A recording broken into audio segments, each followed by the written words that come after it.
Señor presidente de la Asamblea, este es mi último discurso como presidente aquí, ya es el cuarto.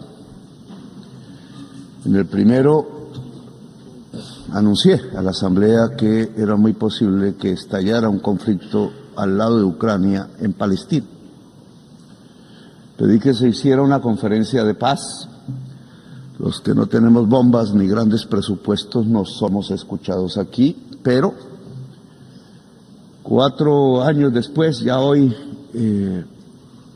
lo dantesco de la situación de Palestina no me llevó a pensar que lo mismo o casi lo mismo podría ocurrir en el Caribe colombiano cuando tiran misiles a personas jóvenes desarmadas en el mar.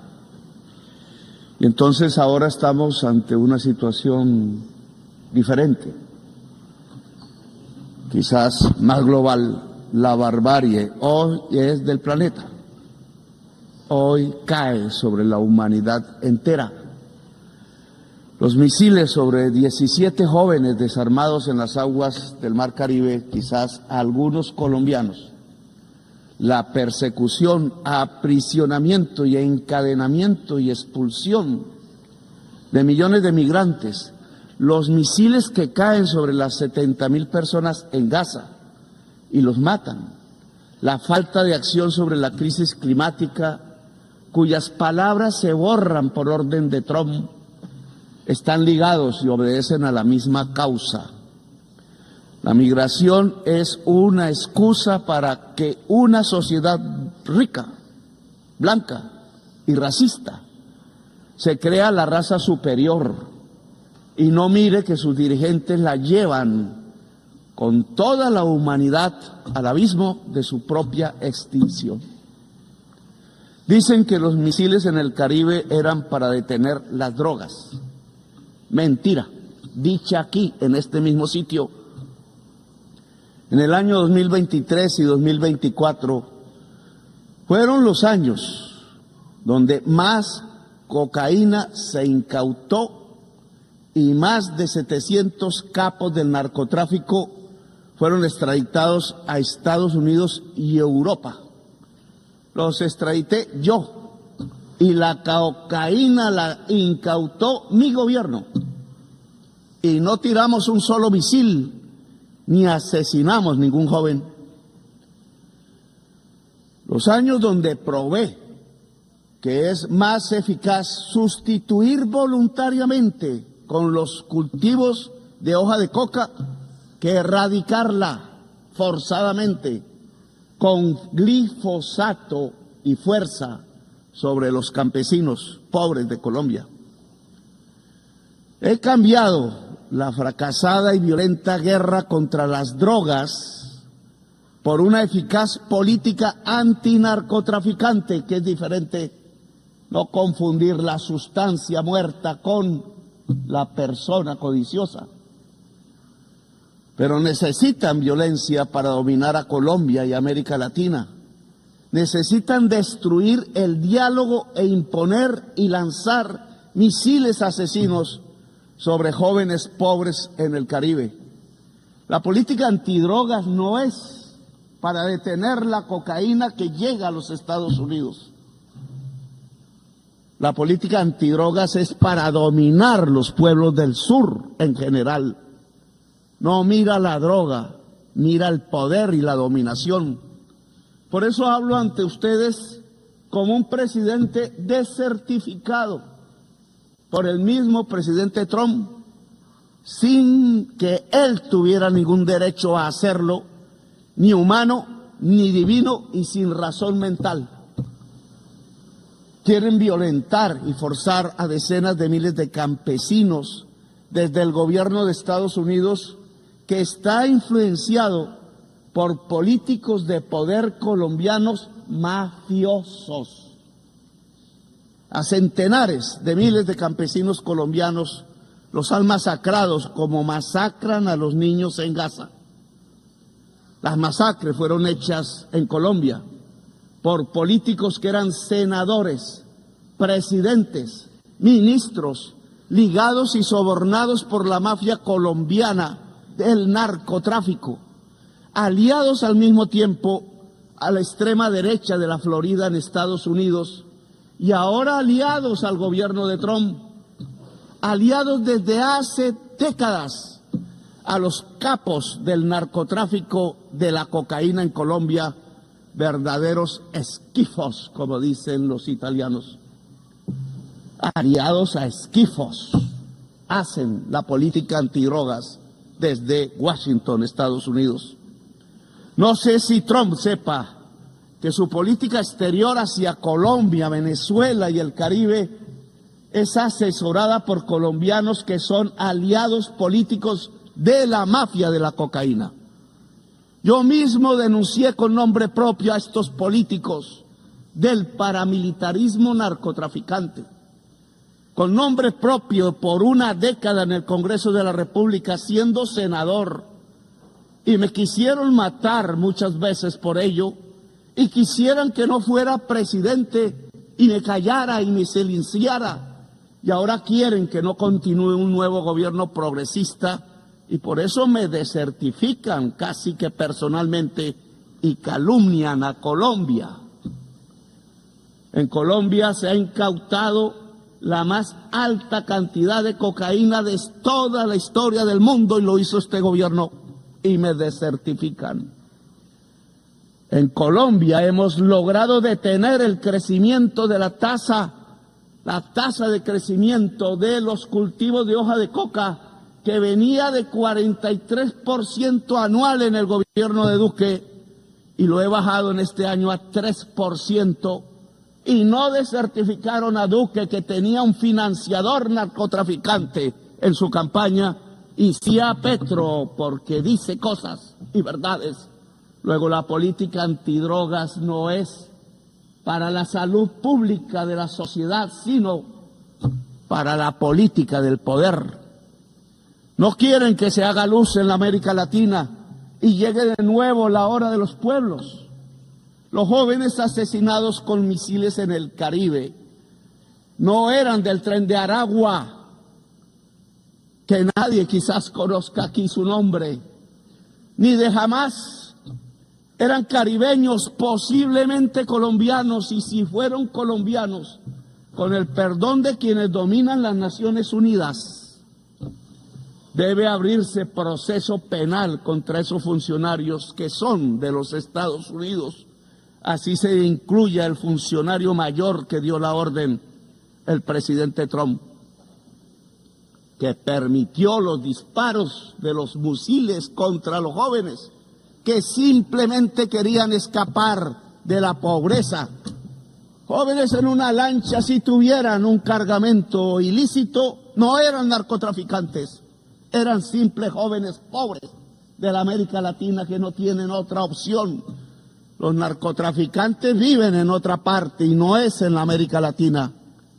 Trump lanza misiles sobre lanchas desarmadas de migrantes y los acusa de narcotraficantes y terroristas sin ellos tener una sola arma para defenderse, cuando los narcotraficantes viven en Nueva York, aquí mismo, a unas cuantas cuadras, y en Miami, y hacen acuerdos con la DEA, donde les permiten traficar en África, en Europa, Rusia o China, pero no en los Estados Unidos, país que detiene el crecimiento del consumo de cocaína sin rebajarlo, solo porque sus enfermos drogadictos pasaron, y son enfermos, pasaron a consumir la droga mortal de la contracultura de la humanidad en tiempos de la extinción por la crisis climática, el fentanilo. Este fentanilo se produce en el aparato industrial de los Estados Unidos, aquí, cerca de aquí, y aquí están los consumidores. Es un autoconsumo estadounidense que deriva lo peor de lo que se ha podido entender de drogas en la historia de la humanidad desde que supimos del vino, del alcohol o de la cerveza. adictos al fentanilo y a la gasolina, venenos totales de la vida en el mundo. Peor la gasolina que el fentanilo. Solo los pueblos negros de aquí, ancestrales de aquí, de más de 20.000 años de antigüedad, las juventudes, las mujeres que no quieren ver morir en masa a sus hijos, blancas, negras, de todos los colores, que aún piensan, gentes, que aún piensan, no duermen bajo el fentanilo o bajo la televisión mentirosa, y que pueden detener la tiranía dentro de Estados Unidos mismo y en el mundo. Los ciudadanos que salen a las calles en California, en Nueva York, en Filadelfia, donde se tocó la campana de la libertad, a pesar de los ejércitos que manda Trump contra su propio pueblo para amedrentarlo, a los estados de las ciudadanías libres, en los mismos estados que dejan de estar unidos hoy ante la tiranía. De mal en peor, el presidente de los Estados Unidos no ve que han caído asesinados 1 millón de latinoamericanos entre sí mismos, el mayor porcentaje de ellos compuesto por colombianos, y otro 1 millón morirá de norteamericanos por el fentanilo en 10 años. La cocaína mataba por venenos que le mezclaban 3.000 personas al año en este país. Hoy el fentanilo mata 100.000, 33 veces más. ¿Mejoró Estados Unidos con 50 años de una política absurda? ¿O empeoró y está conduciendo a su sociedad a la muerte dantesca de la droga que mata el cerebro y el pulmón? En esa mortandad de la humanidad, Trump no solo deja que caigan misiles contra los jóvenes en el Caribe, no solo encarcela y encadena migrantes, sino que permite que lancen misiles contra niños, jóvenes, mujeres y viejos en Gaza. Se hace cómplice del genocidio, porque es genocidio y hay que gritarlo una y otra vez. Este recinto es testigo mudo y cómplice de un genocidio en el mundo de hoy, cuando creíamos que era solo propiedad de Hitler. Trump no habla de democracia, no habla de crisis climática, no habla de vida, solo amenaza y mata y deja matar a decenas de miles. En cambio, en mi gobierno, en Colombia, no hemos aumentado la tasa de homicidio. Tenemos la tasa de desempleo más baja del siglo en el país. Tenemos la tasa de pobreza más baja del siglo en nuestras estadísticas. E impulsamos nuestra agricultura 10% anual real y nuestra industria al 5% anual. Y llegaron turistas como nunca por millones a mirar nuestra enorme belleza, el país de la belleza y de la diversidad natural y humana y cultural. Y buscamos paz hablando con narcos y rebeldes. No me da pena hablar siempre para salvar vidas, poniendo por principio la erradicación total de las economías ilícitas y la erradicación de los cultivos de hoja de coca por voluntad misma de los campesinos que están cansados de la violencia. No nos dejamos sobornar de los narcos, como sí sucedió en gobiernos pasados de Colombia. Y ya llevamos 25.000 hectáreas erradicadas voluntariamente. Tenemos éxito en nuestra política nueva, que no es de drogas, es antinarcotraficante, que es diferente. Le agradecemos a los países que nos han ayudado a sembrar paz: Qatar, Cuba, México, el Estado del Vaticano, Noruega, Brasil y Venezuela. No le agradecemos a los que nos quieren llevar a la guerra entre nosotros mismos. Escuchen, señoras y señores del mundo, América Latina no es solo coca o terroristas o narcotraficantes. América Latina tiene potencialmente 1.400 gigas de capacidad anual de energía eléctrica limpia, basada en el agua, el viento y el sol. Y Estados Unidos en el norte, aquí, demanda todos los años 1.200 gigas de energía, que hoy son en un 70% fósiles, es decir, basadas en carbón, gas y petróleo. América Latina, si desarrolla su potencial de energía limpia, podrá limpiar toda la matriz de energía fósil de los Estados Unidos. Oigan eso. Solo falta el dinero y se produciría el mayor aporte a la superación de la crisis climática, hoy casi sin pasos adelante. Entre el potencial de energía limpia y la enorme esponja absorbente de la selva amazónica, América Latina sería la vanguardia humana que podría dar el primer paso cierto y contundente para salvar la vida del planeta y a la humanidad toda. Solo se necesitan 600.000 millones de dólares para desarrollar su potencial. Lo mismo puede hacer África con Europa. La suma de este aspecto de descarbonización fundamental nos daría 1.200.000 millones de dólares o 1.200 billones, como se habla en inglés. Estos dineros ya están en las arcas guardados en Estados Unidos, Europa y China, pero no se mueve ni un dólar. No es rentable, o peor aún, puede ser muy rentable en términos de vida humana, incluida la vida en Estados Unidos, Europa y China, pero no quieren interdepender de América Latina y África.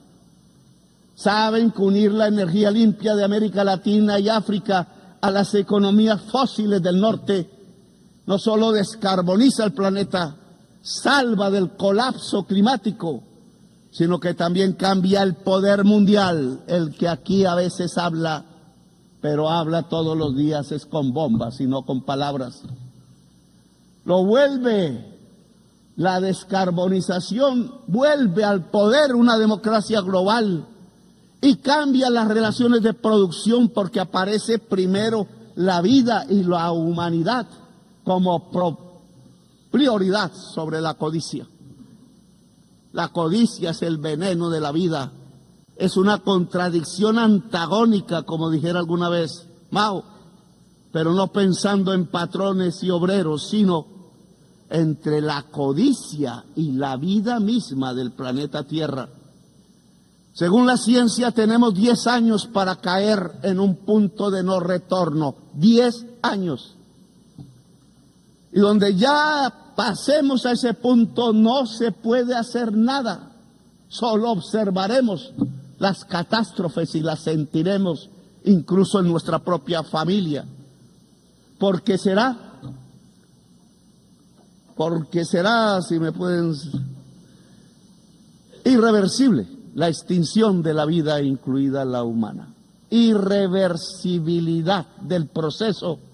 Ya ninguna tecnología, ninguna fuerza política o social, ninguna mente humana podrá hacer nada para detener el colapso y nos quedan 10 años. Dice la ciencia. Pero aquí no creen en la ciencia, dijo uno. El más poderoso del mundo no cree en la ciencia. Y eso se llama irracionalismo. Y de irracionalismo se llenó filosóficamente Alemania, el país de los grandes filósofos, de Feuerbach, de Hegel, de Kant. Y hoy de irracionalismo se está llenando Estados Unidos y fue la antesala de Hitler en 1933. La solución es dejar de consumir carbón, petróleo, gas, hidrocarburos y pasar rápido al agua, el sol, el hidrógeno verde, los vientos. Pero la palabra descarbonización suena ahora subversiva en las conferencias de los grupos de países poderosos, el G7, el G20, y en Davos, los mega ricos.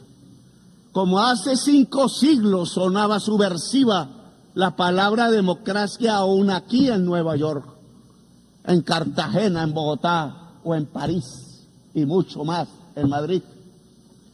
Esos dineros de los que hablo aquí, 600 mil millones de dólares, 1.200.000 millones, son en 1 o 2 ceros mayor que la cifra que prometieron los países desarrollados dar y que son limosnas. Y no cumplieron desde la COP de París porque no les interesa la descarbonización.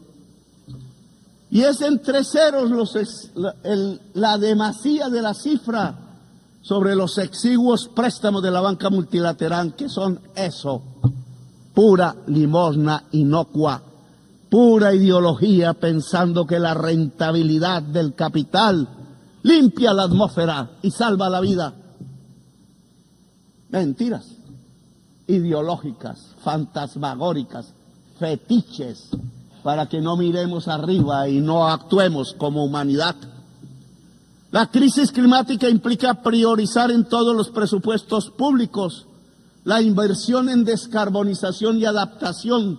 Necesita por completo una política financiera mundial diferente y abolir la prima del riesgo de la deuda. ¿Quién dijo que son riesgosos los países que no son riesgosos? Los países que emitan más gases de efecto invernadero como el segundo primero de la Tierra. Y que sí son riesgosos los países que absorbemos el CO2 y tenemos selvas y muchos agua y absorbemos en el sur el CO2 del norte. Porque el mercado dice lo contrario, si no es porque está equivocado y va camino al abismo de la vida. Se necesita condonar deuda en los países más pobres y cambiar pagos de deuda externa por inversión en la adaptación y mitigación de la crisis climática. Sí, señores de la China y Alemania y Estados Unidos y Wall Street y París y la Bolsa de Londres, si ustedes quieren recoger los intereses de la deuda externa en nuestros países, encontrarán cementerios y muertos, y cuando vayan a recogerlo ustedes también serán cementerio y muertos. No sirve ese dinero en medio de los cadáveres. He aquí otra palabra subversiva: planificar, plan global. Se olvidó la palabra por el mercado. No se necesitaba planificar, dijeron, cuando planificar es de los seres humanos. Es anatema, tanta creencia religiosa y falsa se desató sobre el mercado. Creencia fundamentalista, pensando que llevaba el mercado a la felicidad. Dijo Walras, el suizo, economista, y el abismo, lo que lleva el mercado es no a la felicidad, sino a la muerte y el abismo, como ya lo vemos hoy. Walras estaba equivocado, el neoliberalismo estaba equivocado desde el principio y llevamos 50 años guiando a nuestros países bajo fórmulas completamente erráticas y acientíficas y no las cambiamos. El plan debe ser vinculante a los estados nacionales, realizado en una democracia global, supervisado en su cumplimiento por el Consejo de Seguridad sin veto. Pues sepámoslo, el mercado no soluciona la crisis climática, sepámoslo de una vez, porque él mismo la produjo. Fue el capital, que es una relación humana desigual entre quienes es el dueño de la máquina hambrienta de carbón y petróleo y el asalariado trabajador, hombre o mujer, que tiene que producir cada vez más cosas para que el patrón venda esas cosas hechas con la máquina del patrón que necesita cada vez más petróleo, lo que produjo la crisis climática, hacer más, vender más, ganar más, más y usar cada vez más entonces carbón, petróleo hasta nuestros días, pero no hasta la eternidad, porque ha llegado el petróleo y el carbón hasta su final, que quizás es el final del capital. Si no es del capital, será de la humanidad y de la vida entonces. El dueño del capital es un ser humano de poder y no es una cosa, no es un fetiche. Ese ser humano con su codicia, con su esclavitud total a la codicia, es el que buscará que aquí se apruebe, que se busque cada vez más petróleo, que en cada país se busque cada vez más petróleo, no importa el envenenamiento de la atmósfera con CO2, que es el envenenamiento de la vida toda del planeta. Taladrar, taladrar y taladrar, dicen sin piedad. Así que capital o vida, amigos y amigas, o codicia o vida, o barbarie o democracia local y global, o libertad o muerte, como decía Bolívar y enarbolaba esta su bandera roja, negra y también blanca. Libertad rojo, muerte negro, blanco paz posible. Es una revolución mundial de los pueblos lo que se necesita para superar positivamente la crisis climática y no dejarla llegar de crisis a colapso global. Es una revolución de los pueblos unidos, de las civilizaciones que tienen que dialogar más que los estados mismos. Es una revolución de la humanidad para seguir viva en el planeta y libre, quizás aliada a algunos gobiernos que quieran defender la vida. Hoy Naciones Unidas ve su crisis y la necesidad de su transformación. Aquí se reúnen estados-nación que ya no tienen poder, que por mucho que voten no se les hace caso, porque el Estado-nación ha llegado también a su decadencia y quizás final. Se inventó alguna vez hace unos siglos y ya no da más. Y ya no da más porque el mismo capital se volvió global, no estatal.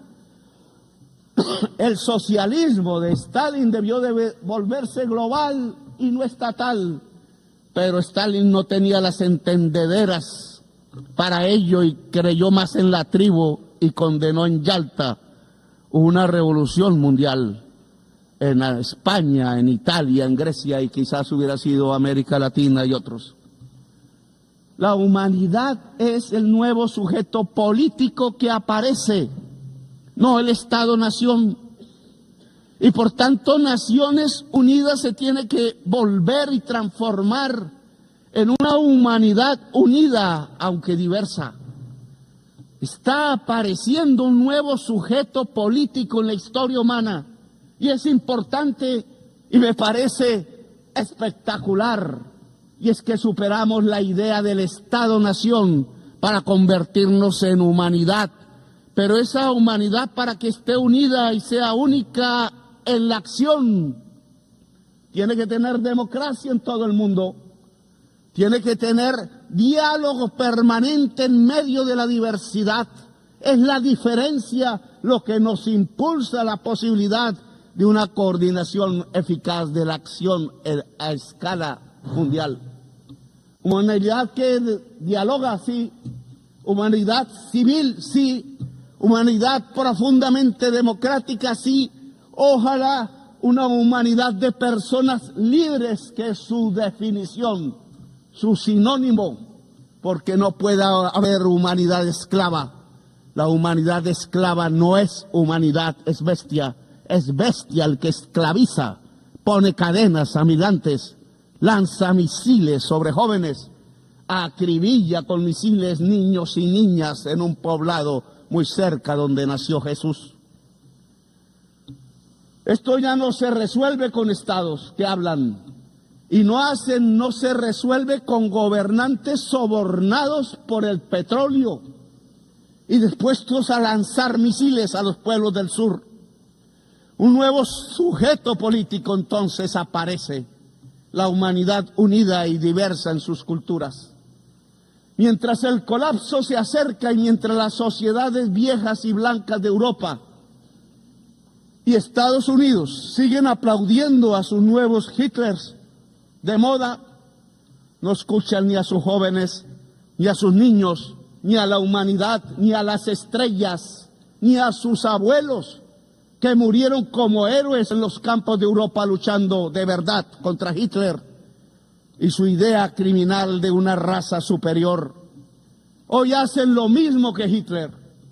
Construyen campos de concentración para migrantes y aplauden las mayorías electorales y dicen que son de una raza inferior los migrantes y colectivizan culpas en ellos como hicieron con los judíos y los llaman terroristas e inferiores y ladrones, narcotraficantes todos, dicen. Cuando la mayoría de los narcotraficantes son rubios y de ojos azules y guardan sus enormes fortunas en los bancos más grandes del mundo y no viven en Bogotá, ni en Caracas, ni en el Caribe, ni en Gaza, sino que viven en Miami, son vecinos del presidente de los Estados Unidos y viven en Nueva York y en París y Madrid y en Dubái. Viven donde hay lujo, no pobreza. Pero los misiles los tiran donde hay pobreza y no donde hay lujo. Mentira que el Tren de Aragua es terrorista. Solo son delincuentes comunes en forma de banda, agrandados por la estúpida idea de bloquear a Venezuela y quedarse con su petróleo pesado y ya venenoso. Los migrantes no son delincuentes, no tienen que llevarlos a campos de concentración ni expulsarlos encadenados. La migración no es sino el producto del bloqueo a los países más pobres como Irak o Irán o Cuba o Venezuela. El bloqueo económico no es más que un genocidio. La migración no es sino el producto del empobrecimiento de los países más pobres por una deuda impagable y codiciosa. La migración no es más sino la consecuencia de las guerras y las invasiones por el petróleo desatadas por Estados Unidos y la Europa de la OTAN. La migración no es más sino la consecuencia de la crisis climática que transita a colapso y que deja sin agua las tierras del trópico, porque al aumentar el calor se evapora el líquido vital. La solución a la migración no es otra, o muy diferente, a las cadenas, a las cárceles, a los misiles. No hay raza superior, señores. No hay pueblo elegido de Dios. No lo es ni Estados Unidos ni Israel. Ignorantes fundamentalistas de extrema derecha piensan así. El pueblo elegido de Dios es la humanidad toda. Usan la migración como excusa para no hacer nada contra la crisis climática que barre cada día con la vida. Buscan la migración para ganar votos de blancos y viejos y viejas, pero para desde el poder ocultar que hay que acabar con el consumo del carbón y del petróleo y lo incentivan para taladrar y taladrar y taladrar. La ONU tiene que cambiar ya. Una ONU diferente, humana, debe antes que nada detener el genocidio de Gaza.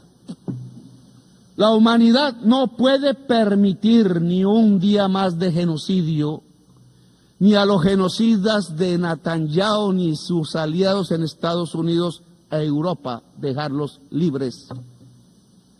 Las Naciones Unidas deben hacer respetar los tribunales internacionales de justicia, el derecho internacional que es la base de la civilización y de la sabiduría de la humanidad condensada en la historia, y debe hacer cumplir las sentencias de su justicia. La diplomacia ya acabó su papel, señores, en el caso de Gaza. no pudo solucionarlo. No es cierto, y me disculpa Macron, que podamos insistir y insistir en hablar y en hablar cuando cada segundo cae un misil y destroza los cuerpos de bebés inocentes, bebés niños y bebés niñas en el país árabe de Palestina. Cada día de mociones vetadas en el Consejo de Seguridad de la ONU, cada día que pasa son más los niños bombardeados, cada veto más bombas, cada veto más muertos. El que veta, que piensa, no es madre, no es padre, no está vivo, viene quizás de fuerzas oscuras, es un robot, porque no tiene corazón para vetar. El genocidio debe parar con lo que sigue a la diplomacia. Es con una votación de la Asamblea de las Naciones Unidas, ¿sí? Y no con una votación del Consejo de Seguridad, que vetan. Es con una Uniting for Peace para Palestina, conformando una fuerza armada para defender la vida del pueblo palestino. Palabras y armas toca hoy. No son cascos azules, no entrenados y a veces indispuestos para lo que toca. Es un ejército poderoso de los países que no aceptan el genocidio. Por eso invito a las naciones del mundo y a sus pueblos sobre todo, como parte de la humanidad, a unir ejércitos y armas. Hay que liberar a Palestina. Invito a los ejércitos del Asia, de los pueblos eslavos que derrotaron con tanto heroísmo a Hitler, a los ejércitos latinoamericanos de Bolívar, de Garibaldi, que también tuvo uno en Italia, de Martí, de Artigas, de Santa Cruz. Ya sobran las palabras. Es la hora de la espada, de la libertad o muerte de Bolívar, porque no solo van a bombardear a Gaza, no solo al Caribe como ya lo hacen, sino a la humanidad que clama libertad, porque desde Washington y la OTAN matan la democracia y hacen renacer la tiranía y el totalitarismo a nivel global. Hay que levantar la bandera rojinegra de la libertad o muerte que alzó Bolívar, sin olvidar el color blanco que levantó junto al rojinegro, color de la paz como esperanza para que haya esperanza de vida en la tierra y en el corazón de la humanidad. Los Estados Unidos ya no enseñan democracia, sino que la matan en sus migrantes y su codicia. Estados Unidos enseñan tiranía. La ONU debe empezar su cambio deteniendo el genocidio en Gaza con la efectividad de un ejército de la salvación del mundo, votado por la Asamblea de las Naciones Unidas y sin veto. Después de salvar Gaza pasaremos al plan para descarbonizar la economía del planeta, para que sea un hecho democráticamente construido a escala mundial y funde democracia global, y que el órgano que vigile su aplicación rápida sea el Consejo de Seguridad, pero sin vetos, y que sea vinculante sobre la OMC, el Banco Mundial, el FMI, el sistema financiero privado, por la gran capacidad que tiene el sistema financiero nacional y mundial de centralizar el capital. Es desde allí donde la humanidad puede regular el capital para subordinarlo a la vida y a la humanidad, un capital regulado y subordinado a la vida y a la gente. Por este camino las Naciones Unidas transitarán desde una alianza de estados a una alianza de pueblos y culturas diversas que son el componente de la humanidad.